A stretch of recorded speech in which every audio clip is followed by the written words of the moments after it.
نحمدہ و نصلی علی رسولہ الکریم اما بعد۔ آج کا اوقاشی اسلامک میڈیا میں سوال یہ ہے کہ جھوٹی قسم اٹھانے والے کے بارے میں شریعت کے اندر کیا وعید آئی ہے اور کیا کفارہ ہے۔ اس حوالے سے ناظرین کرام یاد رکھیں کہ جھوٹی قسم جو انسان کو دھوکہ اور فریب دینے کے لیے اٹھائی جائے، محض اس کا مقصد دھوکہ اور فریب اور فراڈ ہو، تو یہ جو قسم ہے یہ گناہ کبیرہ ہے۔ اللہ تعالیٰ قرآن مقدس میں فرماتے ہیں سورہ آل عمران آیت نمبر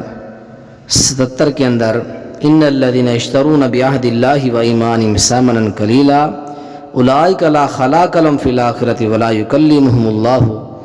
ولا ینظر الیہم یوم القیامۃ ولا یزکیہم ولہم عذاب علیم۔ اس آیت کے اندر قسموں کو توڑنے والے، یعنی جو پکا عہد و پیمان کر لیتے ہیں، اپنی قسموں کو تھوڑی سی قیمت کے اوپر پھر جو ہے وہ توڑ دیتے ہیں یا بیچ ڈالتے ہیں، آخرت میں ان کے لیے کوئی جو ہے حصہ نہیں ہے، ان کے لیے لا خلاق لهم، ان کے لیے کوئی حصہ نہیں ہے آخرت کے اندر۔ اور اللہ تعالیٰ ولا یکلمہم اللہ، نہ ان سے بات چیت کریں گے، ولا ینظر الیہم یوم القیامہ، نہ ہی ایسے بدبخت لوگوں کے اوپر نظر کرم فرمائیں گے، ولا یزکیہم، نہ ہی ان کو گناہوں سے پاک کریں گے، ولہم عذاب علیم، بلکہ ان کے لیے دردناک قسم کا عذاب ہوگا۔ اسی طرح پیارے پیغمبر جناب محمد رسول اللہ صلی اللہ علیہ وسلم کی حدیث ہے، صحیح البخاری 6675 نمبر پر حدیث ہے، آپ نے فرمایا کہ الکبائر، بڑے بڑے جو گناہ ہیں، کبیرہ گناہ وہ یہ ہے، الاشراک باللہ، اللہ کی ذات کے ساتھ شریک کرنا، وعقوق الوالدین، والدین کے نافرمانی کرنا، وقتل النفس، اور کسی ناحق جان کو قتل کرنا، اور آگے چوتھے نمبر پر فرمایا الیمین الغموس، اور فرمایا کہ قصداً جھوٹی قسم کھانا، دھوکہ اور فراڈ کے لیے انسان قسم اٹھائے، دھوکہ بازی اور فراڈ کے لیے کوئی قسم اٹھاتا ہے۔ اسی طرح پیارے پیغمبر علیہ السلام کی ایک اور حدیث ہے، حبیب کریم علیہ السلام نے فرمایا، حضرت ابو امامہ اس حدیث کے راوی ہیں، فرمایا کہ من قطع حق مسلم بیمینہ حرم اللہ علیہ الجنہ او جبلہ النار، یہی الفاظ فرمایا کہ جو بندہ جھوٹی قسم کھا کر کسی کا حق کاٹ کر اپنے قبضے میں کر لے، صرف اس کا مقصد جھوٹ بول کر کسی کی چیز کو اپنے قبضے میں کرنا اس کا مقصد ہو، تو فرمایا کہ وہ بندہ،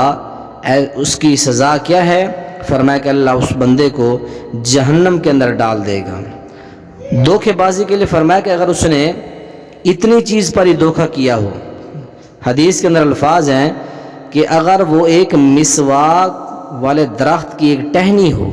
یعنی اتنی معمولی سی چیز پر وہ قسم اٹھا کر دھوکہ کر کے چیز کو اپنے قبضے میں کر لے، جھوٹی قسم کھا کر، ایسے بندے کے اوپر فرمایا کہ حرم اللہ علیہ الجنت واوجب لہ النار، اللہ اس کے اوپر جنت حرام اور جہنم کو واجب کر دیتے ہیں۔ یہ بھی صحیح درجے کی پیارے پیغمبر علیہ السلام کی حدیث ہے۔ اب اسی طرح قرآن کے اندر بھی وعید ایک دوسرے مقام پر آئی ہے کہ وَلَا تَتَّخِذُوا أَيْمَانَكُمْ دَخَلًا بَيْنَ أَيْمَانِكُمْ فَتَزِلَّ قَدَمٌ بَعْدَ ثُبُوتِهَا، اپنی قسموں کو آپس میں دغا بازی اور بہانہ اور اسی طرح دھوکے بازی کے ذریعہ نہ بنائے اس قسموں کو، پھر اس کا نقصان کیا ہوگا؟ فَتَزِلَّ قَدَمٌ بَعْدَ ثُبُوتِهَا۔ اس کا ایک معنی تو یہ ہے کہ نئے مسلمان والے لوگ جو ہیں تمہاری اس بد اخلاقی کو اور تمہاری اس اخلاقی پستی کو دیکھ کر نئے مسلمان جو ہیں وہ گمراہ نہ ہو جائیں، کہ یہ ایسے مسلمان ہیں جو بات بات پر قسم اٹھاتے ہیں، اپنی قسمیں مضبوط توڑتے ہیں، جو اللہ کے ساتھ یہ اللہ کو ضامن بناتے ہیں، پھر قسمیں توڑ کر جھوٹے کام کرتے ہیں۔ تمہارا یہ کام، تمہارا کردار دیکھ کر کہیں اللہ تعالیٰ تمہارا کردار دیکھ کر لوگ گمراہ نہ ہو جائیں، پھسل نہ جائیں، یعنی جو اسلام میں آئے ہیں وہ پیچھے نہ چلے جائیں، اور دوسرے اس کا معنی یہ ہے کہ جو لوگ بیعت کر چکے ہیں وہ بیعت توڑ کر واپس نہ چلے جائیں، یا ابھی جو آنا چاہتے ہیں اسلام کے اندر، تمہارا یہ اخلاق دیکھ کر، تمہارا یہ وتیرہ دیکھ کر وہ کہیں اسلام سے ہی دور نہ ہو جائیں۔ تو اب آخری سے جو شک ہے وہ یہ ہے کہ قسم کا کوئی کفارہ بھی ہے؟